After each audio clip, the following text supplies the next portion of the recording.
इधर महाराष्ट्र विधानसभा चुनाव में मतदान से 2 दिन पहले यानी कि 18 नवंबर को राहुल गांधी ने मुंबई में एक प्रेस कॉन्फ्रेंस बुलाई और इस दौरान कहा कि महाराष्ट्र चुनाव में लड़ाई असल में करोड़पति और गरीबों के बीच है। राहुल गांधी ने धारावी पुनर्विकास योजना का फोटो भी प्रेस कॉन्फ्रेंस के दौरान दिखाया। कांग्रेस नेता ने दावा किया कि धारावी की जमीन वहां रहने वाले लोगों की है, वे सालों से रह रहे हैं, लेकिन एक व्यक्ति के लिए सारे नियम बदल दिए गए।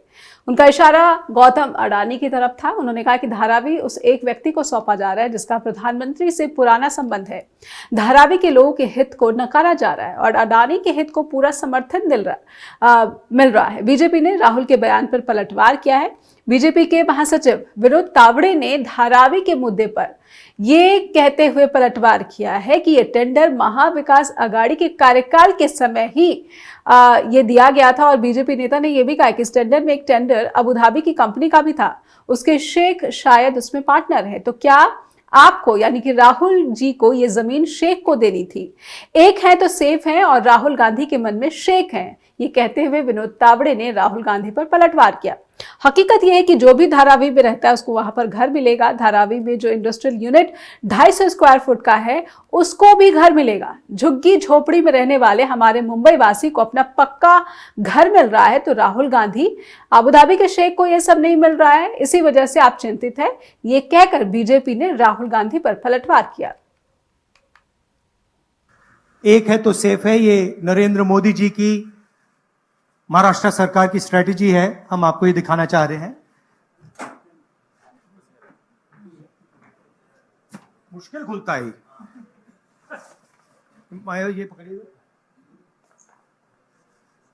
ये देखिए, एक है तो सेफ है, देख लीजिए। और ये स्ट्रैटेजी का लक्ष्य देखिए, एक है तो सेफ है, धारावी का मैप है, ये भी दिखा दीजिए, दूसरा पोस्टर दीजिए। ये 1 लाख करोड़ रुपए का धंधा चल रहा है। ये आप देखिए, हमारे प्रधानमंत्री जी और अडानी जी एक साथ खड़े हैं, एक है तो सेफ है और ये लक्ष्य है। तो ये टेंडर तो आपके कांग्रेस की महाविकास आघाड़ी के समय जो टेंडर के कंडीशंस बने थे उसी के आधार पर निकले। रेल की जमीन आने पर उस पर थोड़ी कुछ अमेंडमेंट हुए, बाकी तो कंडीशन आपके थे जो आपने रखे थे और आप ही उनको देना चाहते थे। या फिर उस टेंडर में एक टेंडर सेक्रिंग कंपनी का था जो अबू धाबी की कंपनी थी, उसके शेख शायद उसमें पार्टनर है। तो क्या आपको ये जमीन शेख को देनी थी क्या? एक है तो सेफ है, राहुल जी के मन में शेख है, ऐसा हम कहें क्या?